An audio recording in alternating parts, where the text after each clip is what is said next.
మీ business ఏదైనా మీ ఊర్లో promotion చేయాలంటే అది సుమన్ టీవీతోనే సాధ్యం. ఇప్పుడే సంప్రదించండి. Welcome to Suman TV. This is Satyam Prasad. నైరుతి రుతుపవన ప్రభావం శ్రీలంక తీర ప్రాంతాల్లో ఏర్పడడంతో ఈ అల్పపీడనం దాదాపు మన చిత్తూరు జిల్లాలో పాటు నెల్లూరు, తిరుపతి, ప్రకాశం జిల్లాలపైన కూడా ప్రభావం చూపుతుంది. ఈ నెల 17వ తేదీ ప్రారంభమైన ఈ యొక్క నైరుతి రుతుపవన ప్రభావం ఈ 18వ తేదీ వరకు కూడా ఉంటుంది.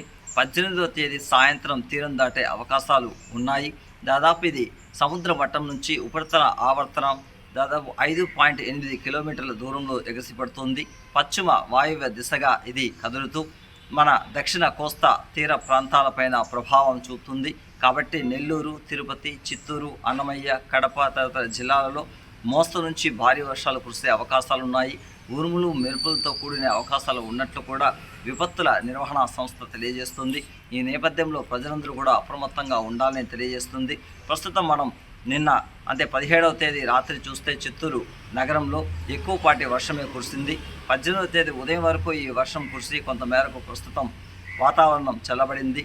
ఈ నేపథ్యంలో ఈరోజు సాయంత్రం తీరం దాటే నేపథ్యంలో చిత్తూరు జిల్లాలో కూడా వర్షాలు కురిసే అవకాశాలు ఉన్నందున కొంతవరకు ప్రజలు అప్రమత్తంగా ఉండాలని అధికారులు తెలియజేస్తున్నారు. ఇదే నేపథ్యంలో మరో అల్పపీడనం నవంబర్ 21వ తేదీన బంగాళాఖాతంలో ఏర్పడనుంది.